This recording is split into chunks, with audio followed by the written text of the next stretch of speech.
Welcome everyone, and thank you for joining today's Bloom Impact Investing webinar on the topic of investing for Indigenous prosperity with Janice Morris, Fund Director at Impact Investment Partners. My name is Camille. I am the founder of Bloom Impact Investing, and I have the pleasure to be your host today. Before we start, please allow me to acknowledge the First Nations people as the traditional owners of the land on which this meeting is taking place today, which for me is Mianjin, Brisbane.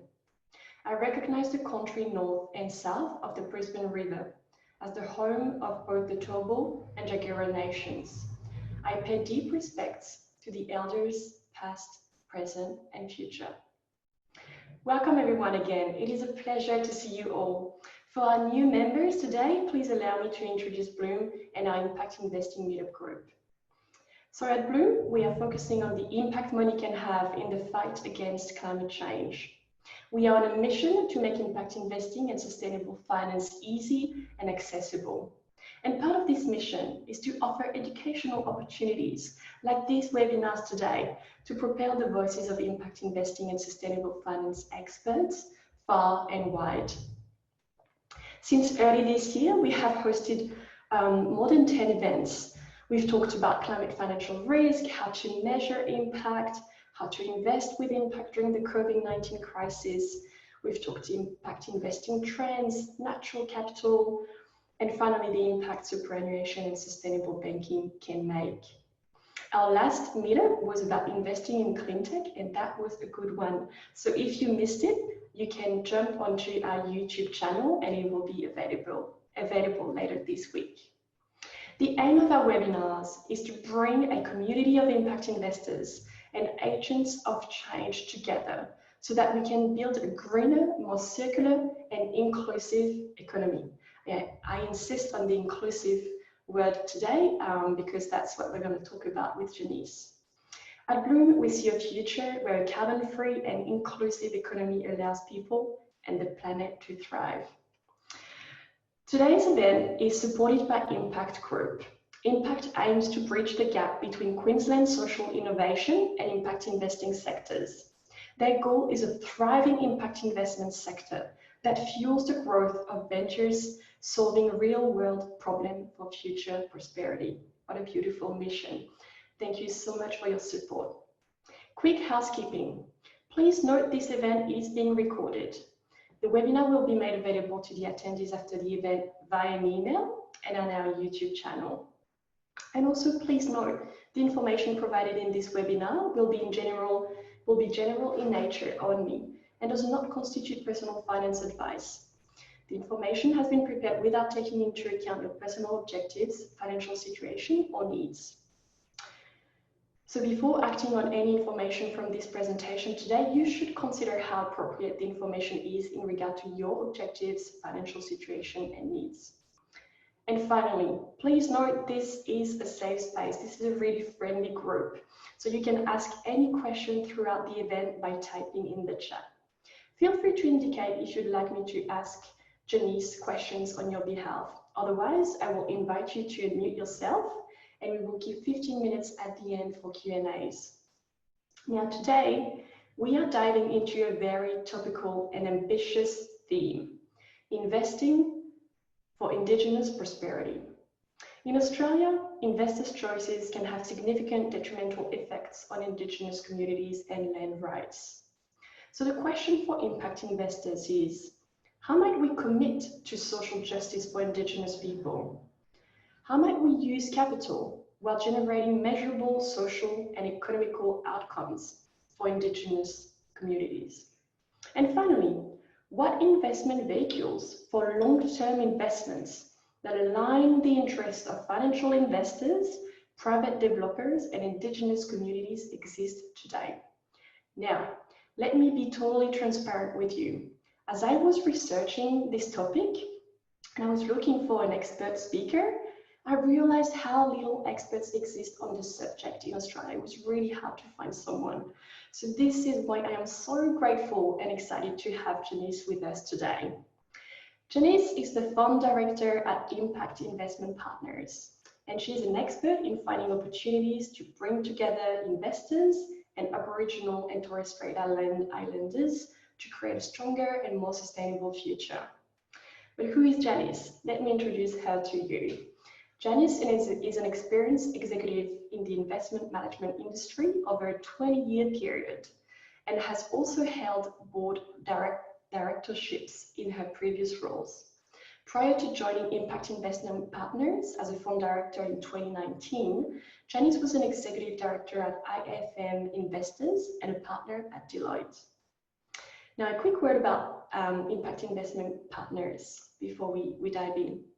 Established in 2014, Impact Investment Partners is a specialist infrastructure investment manager that applies social impact principle to large-scale commercial investments with and alongside Indigenous communities. Chris Croker, a Luritja man from Central Australia, is the managing director of ImpactIP and has created an impact investment fund. ImpactIP is passionate about closing the gap for Indigenous Australians through impact investing via infrastructure. So there's a very specific mandate here. ImpactIP was founded on the principle that there must be a better way for Aboriginal communities to have a greater say and involvement in projects and developments that were being undertaken in their communities and on their lands.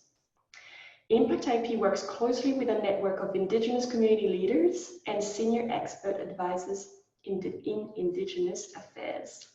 So without further ado, Janice, welcome and thank you so much for being with us today. Over to you. Thanks very much, Camille, and thank you everyone for your interest. As Camille mentioned, I'm Janice Morris. I'm really glad to be with you today. I would also like to acknowledge the traditional custodians of the land, and for me, it is the Wurundjeri Wurrung people of the Kulin Nation. I was born in Malaysia. I came here high school to Australia, and I have 2 school-age sons. At Impact, I work very closely with my colleague, Chris Croker, as Camille mentioned, who is a Luritja man from Central Australia. In the work that we do, I am constantly reminded of the resilience of our First Nation people in spite of the history of this country and their journey. And I do think that together we can realize a better future for the future generations. I'll share my screen now. Just bear with me a sec.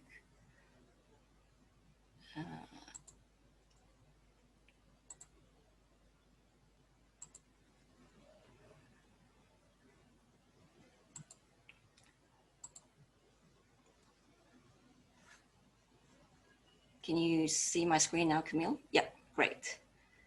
We all know that Australia is a prosperous country. Australia has many great advantages. We have an impressive natural resources, just land, landscapes, sun, wind, and an impressive built environment as well. Australia has enjoyed many years of prosperity and social change, despite the impacts of COVID, which we will nevertheless feel over the years to come.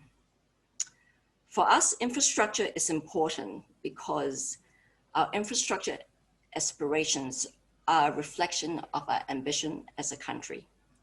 Delivered and operated well, it enhances our communities and the nation's competitiveness. Good infrastructure provides the foundation for sustainable economic and environmental future. But we know that the wealth is not shared by all, and good infrastructure is not enjoyed by all. The infrastructure gaps that we experience will vary depending on where we live, whether it be metro or regional, and also depending on the socio-economic group which you belong to. For some groups who are disadvantaged, the lack of housing, clean water, reliable electricity, efficient delivery of health services, and barriers to participate in local businesses or economic activities is a true reality. There are many statistics that we can quote to identify these gaps, from health, education, incarceration rates, personal income. But as a group, despite the progress that we have seen, the Indigenous Australians still experience widespread and social economic disadvantage. Since 2008, all Australian governments have worked together to deliver better health, education, and employment outcomes to close the gap. But we all know that the disparity between Indigenous and non-Indigenous Australians still remain today. As Camille mentioned, ImpactIP was formed fundamentally to look at alternative ways to strengthen the connections between land, community, and economic independence. Our focus is on infrastructure because we believe that infrastructure can underpin progress towards local and national objectives for improving quality of life. Chris can tell you a lot of firsthand experiences that, but the stories that I have heard from him include stories such as a fish farm project which can't progress because there's no electricity for the refrigeration, or medical supplies that go bad because of fluctuations in voltage, electricity voltage. And coming from Asia, these stories are not uncommon for some areas as well. Infrastructure is a building block to a community, whether it be remote, regional, or metro regions. We also believe that via infrastructure projects, we have the ability to scale up the impact we can have. Now, in the next few slides, I'll cover what is infrastructure from our perspective, where, how, and how do we select projects and the measurement framework, and also the challenges ahead. Now, what is infrastructure? Typically, when we speak of impact investments, there are a few types of investments that come to our mind, which I'm sure you guys are very familiar with. Venture type businesses, social enterprises such as community laundry or a cafe, social impact bonds, renewable energy investments. Infrastructure is also thought of as airports, roads, energy transmission lines, and these are assets that are substantial in nature, and they're billions of dollars. For Impact's investment strategy, we look at it from the characteristics of the asset, which need to meet certain criteria. First of all, it's long-term, for example, over 20 years. Secondly, the stability of cash flows, and in portfolio theory, the returns are not or lowly correlated with equity markets. It needs to have contracted revenue or high barriers to entry. For example, you're not going to have 2 major airports in Canberra. And lastly, it's less liquid in that investors need to have a buy and hold strategy rather than buying and flipping out within 2 or 3 years. Where? Now, as a summary, I'm sure you guys are familiar with this stat. I'll just recap. Indigenous Australians comprise 3.3% of the population. And when we think Indigenous, we normally think about remote communities. However, as you can see in the brown map here, Indigenous people are likely to live in urban and regional areas than remote areas, signified by the darker shading. Of the Indigenous population, about 4 in 5 actually live in non-remote areas. But the reason why we may tend to equate Indigenous with remote communities is that compared with non-Indigenous population, 1 in 5 Indigenous Australians live in remote and very remote areas, compared to only 1 in 50. The map on the right here, the dotted map, also shows the discrete Indigenous communities across the vast lands in Australia. Now, on the capital side, and I'm sure you might have covered it in your previous discussions as well, there's a spectrum of different types of capital. At one end, philanthropic or charitable, where there's no financial returns, and in the middle ground, which is impact investing. with impact investments combining social or environmental impacts with financial returns. The impact first category focuses on maximizing the social and environmental impacts more so than the financial element. In the infrastructure space, there's also another category of capital which I've highlighted here in red, which is fairly important. It's either government capital or government grants. Now, this is not necessary for all projects, but governments do have a key role, and in some cases, the obligation to provide good infrastructure for communities. Government grants can be helpful, especially in the early stages of development. And this year, for example, there was a regional and remote communities reliability fund grant that provides funding to undertake feasibility studies for energy supply for regional and remote areas. And ImpactIP was a successful applicant of that grant. Now, government capital can also fill in some gaps to take on specific risks that the community or the private sector can't take on, or it is too expensive for us to do so. And a government body that plays a role in that space is, for example, the Indigenous Land and Sea Corporation. On the left side of the spectrum, there's also finance capital, and in infrastructure, there are large institutional investors who invest in infrastructure assets with environmental, social, and governance considerations. At Impact, we believe that there is a place for socially aligned capital to lead and drive the infrastructure gaps rather than wait and depend on government to drive and lead these. This is because some funding guidelines from government are fairly rigid. And as you know, government policies and focus can change, driven by other factors such as politics, ministerial changes, budget considerations. So hence, we think that the private sector can, together with government, lead the cause.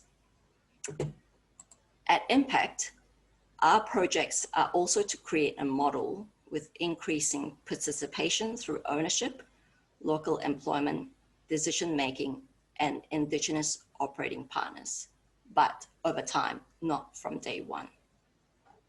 And we call this the community-led infrastructure delivery model. Now, what does this require to make it all work from the socially aligned capital? We require long-term capital from patient investors. We require partnerships. We're always looking for like-minded organizations and people. So please reach out if you are one of those or you know people who are in that category.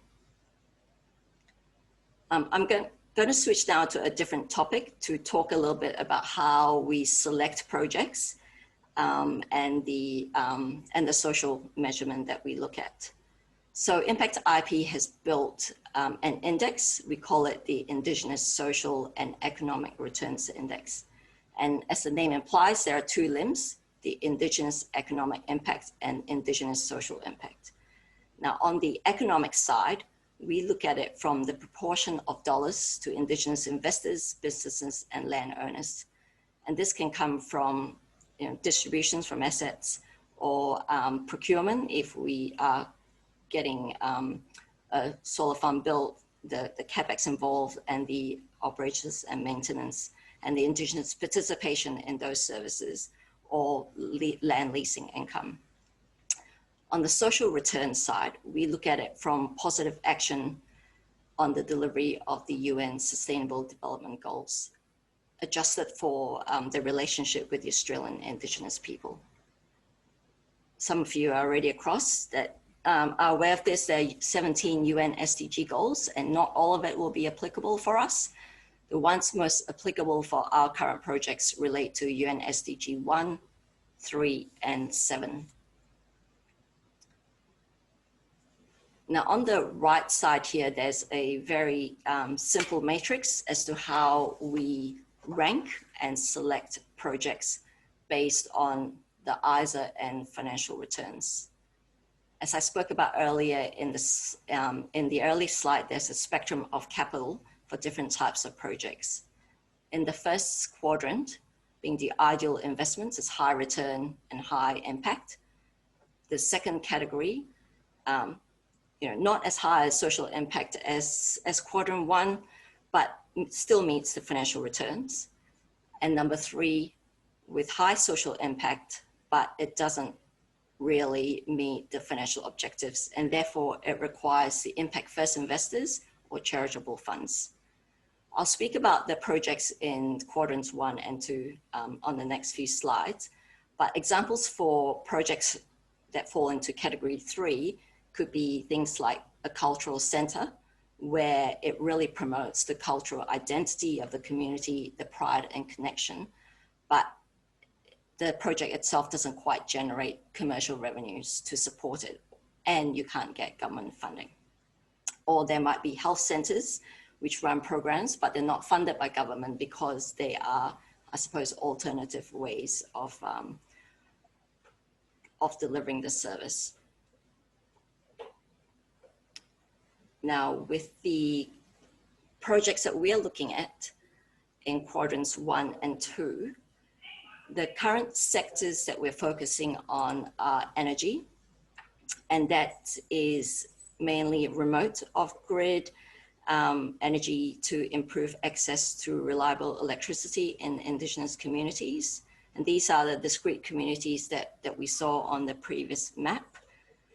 We have looked at some grid-connected ones, but we haven't quite made it work. And when we look at it from the IIIF perspective, it needs to at least meet the Indigenous economic perspective. One of the reasons why we have chosen energy rather than water, for example, in these communities is because energy is a building block that has the impact of the follow-on services. So before you can get more housing or more water sewage treatment, if you don't have the electricity, then you can't have the follow-on impacts. And one of the projects that came across us, it was too small for us, was, for example, there were 2 new buildings that was built, a kitchen and an ELC center. And after building it, the community was told that it was too expensive to connect to the grid, so they have to come up with a standalone power system. So you can see that there's really no point building the infrastructure if you don't have the right energy to support it. The other sector focus that we're looking at is, if you look at the map previously, based on the high Indigenous population in regional areas, we're looking to partner with Indigenous operating partners, such as the AMSs, the Aboriginal Medical Service Providers, to address gaps in essential service, and starting with the delivery of health services. From time to time, there are also, I suppose, what we call economic projects that support a specific economic trend. One of the key trends that we see, and drawing on the skills of First Nation people, is agricultural infrastructure. And this was quite a one-off, but we also looked at one existing commercial property where the property was in a high Indigenous population area, but there were no Indigenous businesses that participated in the center, even though the center had been there for such a long time. And there was really no other place to go to with a major supermarket. So from our perspective, it's not like, your Coles down the street. It is really a captive catchment with high barriers to entry, and therefore it could meet our investment criteria. So these are the 3 focus areas that we are concentrating our efforts on today. I suppose finally, this doesn't come with challenges. As Camille has mentioned, in a way, we are pioneering this space in bringing our different skills and different backgrounds to see, and networks as well from Chris's background, to see what we can do to fulfill our vision. I might sum up with 3 key challenges that we see as ImpactIP. The first one is, for infrastructure projects, they're often more challenging because there are multiple stakeholders involved compared to a social enterprise, for example, or if you want to set up a cafe. Projects also require contractual frameworks to meet the financial objectives and investment criteria. Some are fairly simple, like a property investment, you know, in terms of leases that you need to obtain. But some which I've been involved in the past, being infrastructure type delivery services, they are more complex. They could involve government entities, contractors, operators, financiers, investors, and to deliver these under a public-private partnership. For example, some of the projects, social infrastructure projects, you might be surprised, but there are prisons and courts as well in that category. There's water filtration plant, train stations. And in our case, for these community-led projects, the community organizations that we deal with are also important project partners, be it a land council or the specific Indigenous community organization. The other challenge that we do face is the size of the organizations and the capacity of some small community organizations to lead and drive the infrastructure projects, or to look at ways to address the gaps. You know, you could have a volunteer board, one CEO with one staff. So as you can get a sense that the capacity of the organizations is not large enough, and hence ImpactIP may need to get involved much earlier in the piece. All these challenges really sum up to more time required to enable that vision to happen. So while these are challenges, we do think that with the right partners, skills, and long-term horizon, that they can be overcome, and it poses an opportunity. And I think where others may struggle, with, as I mentioned, with the combinations of our skills and background, that there's an opportunity to succeed. Really, I mean, it's a fairly short presentation. We can open it up for free discussion. As Camille has mentioned, ImpactIP, I've only joined last year, has been operating in this space for 4 to 5 years now. Previously, primarily in a consulting business. We are only just beginning. We're working on the projects that I've mentioned. We also have now an institutional financing partner for infrastructure projects that meet the investment criteria. We have launched the Indigenous Infrastructure Investment Fund, which is a pooled vehicle, which is open to wholesale investors. So with the projects we're working on, I think that we can deliver the community-led infrastructure delivery model approach, and social change can be realized, not overnight, but over time. So I'll just leave it at there, really, and just have a open discussion. Thank you so much, Janice. Beautiful presentation and a really unique framework that I think was really impressive. There is already a few questions in the chat, so may I please invite Alexander to ask his question?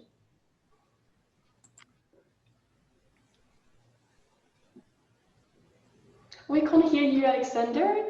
Go ahead and, yes. There we go. Yes, thank you. Hi, Janice. I just wanted to ask how much you're working with the project after the investment, so that consulting role, whether that is part of the investment or whether that's separate. And then also what the timing is between investing into the fund and then those funds actually being deployed in actual projects. Yeah. So the first question to how we involve. So we are, I suppose our role as investment managers is to develop or execute the projects and to be there as an asset manager, because that's the only way we can deliver the outcomes that we bought the asset for, which has its social and financial objectives.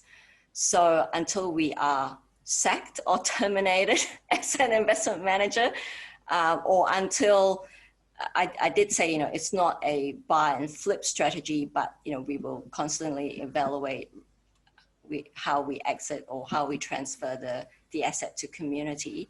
So we are there as asset managers for the term of the asset until it's out of the hands of the fund or the institutional investor that I mentioned. The second question is between commitment today and deployment. So the remote off-grid projects would probably be at least half a year before I'd say they reach financial close. The health-related strategy could be quicker because it's in later stage and it is an existing asset. So, but it comes down to whether we can get the right valuation with the vendor. So that could happen within 3 months for that, if we can come to the right terms that we think meets our criteria. Yeah, thank you. And the investors, do they invest in the fund or in specific projects through sub-funds? So the way we've set it up is that it invests in the fund and the fund will be the asset owner. Thank you, Janice. So it's mixed, like an investor doesn't choose to be involved in a specific project, but it's mixed for the whole, whatever the fund invests in, the combined return is... That's correct. Yeah. Yes. Thank you. Thank you, Janice. I might invite Steve to ask his question about partnerships. Yeah, hey, thanks for that. So 2 questions from me, if I may. I'm interested to understand how you're finding the financial institutions, how they're warming up to these types of opportunities. Having had similar conversations myself, I found it a rather mixed bag. So I'm intrigued as to where that's going with you. And my second question is, are you looking for more capital partners to work with? Yeah, so as I mentioned on one of the slides, infrastructure as an asset class is something that the large institutions are very familiar with, and more so actually than, I guess, the high net worth, just because of the scale and the liquidity of these assets.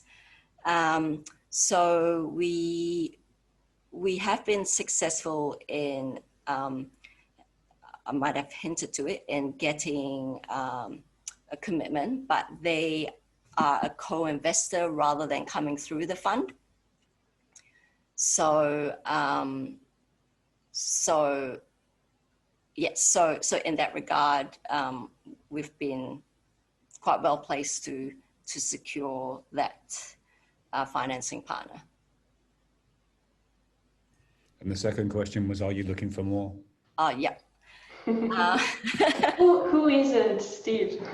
Yes, so as I mentioned, our big, just because of the relative size of, you know, these types of investors coming into the fund just couldn't work because they would just dominate the fund. And also, as you may know, some of these investors now don't come in through pooled fund vehicles. The pooled fund itself, which is the Indigenous Infrastructure Investment Fund, it is open. We have had commitments, but we haven't accepted them as yet.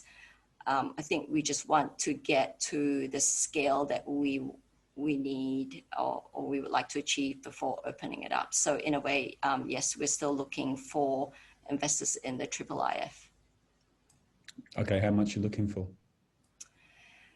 To open up the fund, you know, we're looking at no less than 5 million to start it up.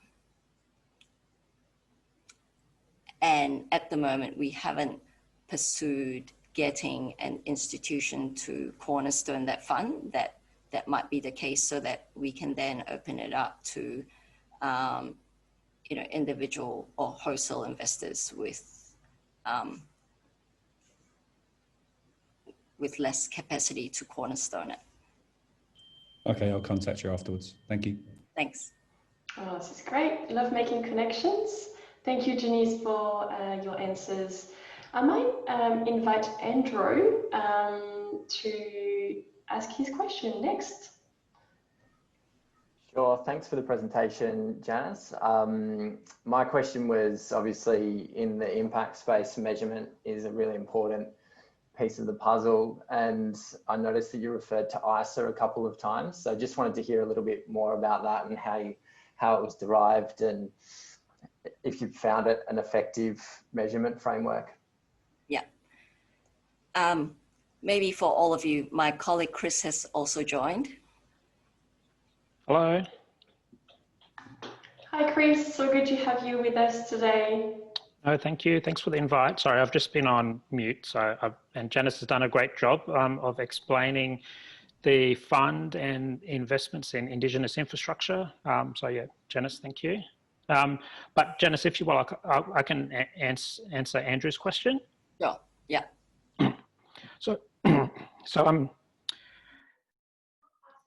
I think all of us that are interested in social impact and impact investing and ESG know that measuring impact is difficult. You know, it's longitudinal studies over generations or many years. You know, what are the drivers of impact, or is it just a seasonality or just a casual relationship that's actually driving the perceived impact? It's a whole lot of, and my personal view is that a lot of the, you know, the return on investment frameworks, you know, we may as well just, you know, sit around and whiteboard the answer, because that's probably what the study or the metrics actually is going to produce anyway. I'm a little bit cynical, but so we wanted to take, you know, that whole return on investment and the UN Sustainable Development Goals and really make it practical. We, you know, set about developing a series of metrics that were, you know, as Janice mentioned, aligned to the UN Sustainable Development Goals. And really those goals are built into the ISA index, but then really embed this idea of Indigenous economic participation, because a lot of Indigenous communities, people are actually excluded from mainstream economy and economic activities. So that's why Janice was talking about the Indigenous economic impact, you know, the economic flow from the investments that actually are returning or being Indigenous community members are involved in, and then social impact being aligned to the UN Sustainable Development Goals. Underpinning it all, of course, we didn't want to come up with standard metrics. You know, there are already global initiatives that help define, you know, how do you measure local employment? How do you measure, you know, the value of that local employment? How do you measure the, you know, a particular social impact? So we use the IRIS measures, definitions that are aligned or that are developed by the GWIN. So, you know, that's a, you know, global database of definitions and measurement tools. So using a combination of some selected measures out of GWIN, and the UN Sustainable Development Goals, we end up having this, what I think is a really practical screening and evaluation tool to measure impact. And as Janice would say, while we're in, you know, in that pre-concept phase, when we're actually considering, you know, is it worth, you know, we've got this fantastic idea coming from a community in South Australia around carbon farming, and then we've got an investment up in the Northern Territory around investing into a shopping centre. You know, how do we compare those, you know, really different projects? True, we can measure them on the infrastructure or the stable cash flow characteristics, but then how do you measure the social impact? So we've set up this our index. It allows us to, you know, use it in as a screening tool. So we can, you know, screen in or screen out investments, but also as a really bit of a strategy to encourage the social impact, because, you know, we're committing to the fund investors that we're actually going to, you know, meet a defined social impact. We've got to define metrics to measure that impact. So we're always talking about, you know, how do we engage, you know, Indigenous businesses in the procurement, Indigenous employees, or actually, you know, the number of Indigenous community members that are actually receiving the benefit, you know, health services, education services, better electricity and the like. Hope that's, well, and of course, you know, we spent years developing this. It's, you know, it's basically one of our cornerstone tools to, you know, differentiate the IIIF, the Indigenous Infrastructure Fund, from other types of investment products. Thank you, Chris. I think that's very clever. I hope it's going to serve as a blueprint for other people. Andrew, is that, does that answer your question? It does. Fantastic. Thank you. Thanks, Chris. Thank you. We have another great question from Robin. Robin, can you unmute yourself?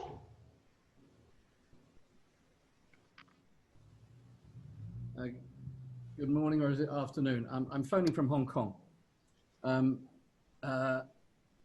There are many Indigenous groups in Asia, as you know. I have 2 or 3 questions. I thought they'd come separately, so I'll just ask them. Are there any government or private partnership schemes in operation that could be applied to Indigenous project funding in Australia? Not that I'm aware of. And I suppose what we're trying to do here is to, I won't call it copy, I suppose to use what we know, you know, with other infrastructure projects, which uses PPP in Australia, and interpose it into our projects. I think one of the major differences between the two is, I suppose a lot of PPPs are very large scale infrastructure projects. We're talking about, you know, hundreds of millions of dollars compared to the assets that we're looking at individually, which is potentially 10 million. So one of the key important thing for us is to think about the transaction costs, because, you know, all these contracts can just get blown out with lawyers and financiers' fees. So, so that is what we are aiming to do, to take some of the things that we know of that works in you know, in other infrastructure projects and apply in this context, but also add the community element to it, which is fundamental to what we're trying to do. Thank you. Okay, thank you. Yeah, I wondered if scale was a problem. Last year in Bangkok, UNESCAP had a particular part of its agenda on clean energy relating to Indigenous communities. And a conclusion was that venture capital and the investment scenario in the private sector at the moment is basically not interested. One, they're looking for too far higher returns. They don't want any sort of risk. There's an Indigenous group in northern Thailand of about 30,000 people scattered over about 1,000 square kilometers. Very Indigenous. They don't speak Thai. I mean, it's a totally different dialect, etc. And the way they're being funded is by the promotion of their skill sets, particularly in their access to materials, particularly things like jute, hemp, cotton. And there's a very successful export drive. This is about 3 years old now. And it's been funded by basically philanthropy. Philanthropy isn't looking for that greater return. It's not looking for repayment of loans in the short term, and that's affordability to repay the loans, I think, is one of the biggest problems in the emerging markets, because one, they don't have a credit rating, they don't have an experience of meeting repayments, and it's a chicken and egg situation, which I'm sure is exaggerated in Australia, because you have 3.3 million of the people who are probably in a similar position. ADB, Asian Development Bank, which is headquartered in Manila, also have an Indigenous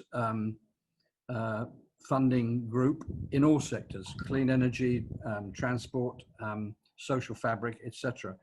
I do know the head of the Australian mission there. With your permission, I might just pass your details for IP to her, and put them in contact with you, because nothing ventured, nothing gained in this scenario. One of the things about COVID is that it's given us all a time to plan without the pressures of too many emails, calls, and whatever. And ADB is no exception. There are a plethora of projects. Thank you. Thank you so much for being for. Sorry, yeah, you have trouble stopping me talk. I beg your pardon, but thank you for answers. Thank you for the question. Thank you so much for being for sharing your knowledge from another part of the world. That's really appreciated, and I love that you're connecting with Janice as well. Thank you. If you don't mind, I have another question for Chris. So, Chris, can you take us back to the start of Impact Investment Partners? What led you to create your firm? And this was going back about 5 years ago. Largely two things. Like from my personal story. So my family are Luritja. We're from the Central Desert. I tell that my mother was literally born in the desert. You know, under a tree by a dry riverbed. So very traditional. Very proud people, and have managed to survive, some terrible wrongs, and still flourish, still do well today. But what's happened in the Northern Territory, where my family from? So we're traditional owners, and now actual legal owners as well, of the Kings Canyon National Park, and also I've got family that extend across into Uluru National Park as well. So these are really well-known icons across Australia, across the world. And of course, pre-COVID, there was a massive economic value tied to, being involved, having a say in management, and, ultimately owning those national parks. So over the last, 10, 15 years, what's happened is that the financial wealth of Aboriginal landholders and Torres Strait landholders as well has actually grown. But what I find personally, and this is just me talking from my personal experience, that even though there's a great accumulation of financial assets, they're actually not being actively used to actually help address some of the social considerations in these Aboriginal Torres Strait Islander communities. And that's for a whole range of reasons. Some legal, some of the big funds are still ultimately managed by the federal government or the state governments, even though the funds technically belong to the land owners. So we wanted to basically work out a way to have the community have an investment product that they could use, some of the money, some of the funds, financial assets that were tied up in these investment vehicles to actually help benefit back into the community. The other big thing that was going on, and this is going back about 10 years ago when I was based over in Western Australia, there was massive redevelopments going on in the northern parts of Western Australia, in Port Hedland, Karratha, in Perth itself. $1 billion hospitals getting built, major development on the Swan River. And what I saw then was actually there was very little Aboriginal participation in these, basically nation building assets, international class wharfs and harbours in, Port Hedland, new airport developments going on in Perth. But actually the community, Aboriginal community, weren't being invited in or being allowed to come in and actually participate, even if it was in a, just through employment. I told the story, which, because I know it well, there was a new hospital built in the city of Perth, in Nedlands, one of the inner city suburbs. This hospital cost over $1.5 billion. There was actually no Aboriginal businesses engaged in that total development, and not even a Aboriginal painter was employed to paint the mural on the wall, or so actually and that was despite actually the state government having really strong policies when it comes to Aboriginal engagement. Western Australia was actually one of the first states that actually recognised Aboriginal people as the First Nation people for Western Australia in the state's constitution. So there was a lot of policies that were in place, but actually didn't relate to economic participation or impact.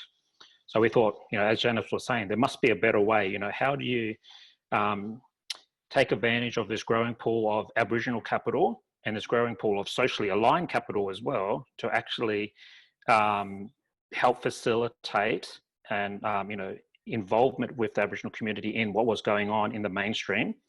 But then also, we've still got these underlying social issues,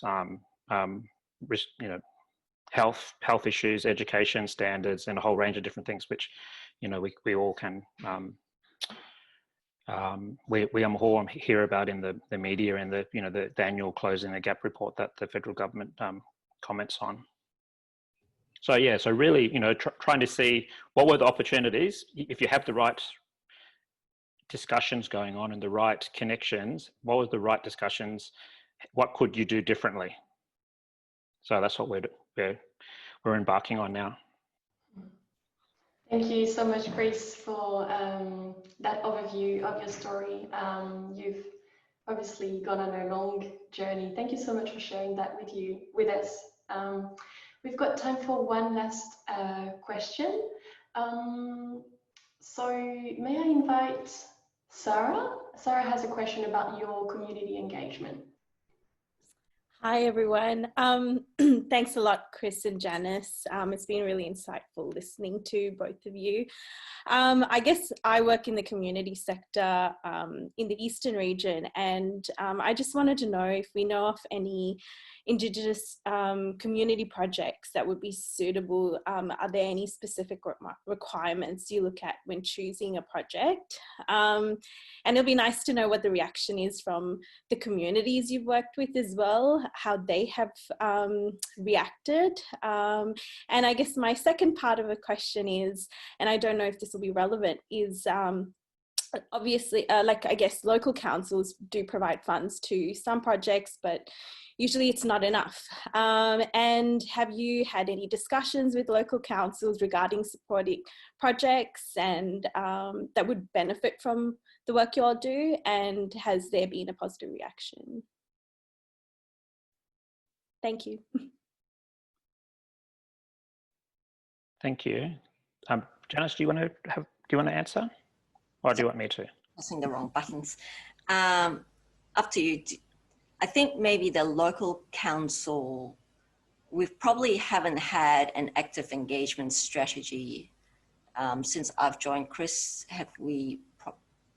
Yeah. The only real place where the local councils have a strong interest in the Aboriginal communities or Torres Strait Islander communities is actually in Western Australia, where the councils over there actually have a role in delivering some essential services, and that's generally the wastewater treatment, or the town services. But yeah, that's only in Western Australia. That's not anywhere else. Yeah, and then on the community engagement front, I suppose I think the way we've approached some of our projects is it's actually come from the community through them contacting Chris. Chris, you can probably add more color on that. So in a way, the reaction is quite positive. Having said that, as I mentioned, one of the challenges then is how do you take it to the next steps and really get the community organization itself to be involved and to actively participate. So that's something that we continue to work through with the smaller size organizations. Does that sort of answer your, I hope that answers, I hope I understood your question properly in terms of community reaction. Yes, you did. Thanks, Janice. Thanks, Chris. Thank you so much, Janice and Chris. Unfortunately, that's all what we have time for today. But there's been lots of different questions and a lot of engagement. So thank you so much for answering each question in so much details. So a few closing thoughts before I let you all go. Dear members, I hope this webinar gave you practical knowledge and insights into impact investing and will empower you to make positive decisions. I thought today was really special with Janice and Chris sharing really unique frameworks and insights into an impact investing field that needs to be expanded and further defined. So thank you for generously sharing your work. It's been much appreciated. Make sure you register for our coming webinar. We will dive into a different topic, how to understand and communicate your impact with stakeholders and investors. And we will be with the Impact Queensland team. So it will be a practical workshop for all the organizations out there aiming to create impact, with expert advice on how to craft your theory of change, for example. And also it will be in person in Brisbane and on Zoom. How exciting. And finally, just wanted to share with you all that our group has now 455 members. Wow. So there's a lot more people than the ones who logged in with us today that will look at the recording, and I'm hoping will engage and will connect. But I would love your help to grow this even further. I think we all have a common goal here to share our knowledge and create more impact. So if you enjoyed today, please invite your friends and colleagues who might also find these conversations useful, and make sure you follow us on social media. Chris and Janice, thank you so much from the bottom of my heart for coming with us today. And thank you all for making the time and commitment to learn and be curious. By learning and choosing to support impact investing and sustainable finance, we can truly together create a positive impact at scale. So with that said, have a wonderful day, and see you next time. I will send you a quick thank you email with the recording for today, and with Janice's permission, a few contact details if you wish to connect and support the great work that Chris and Janice are doing.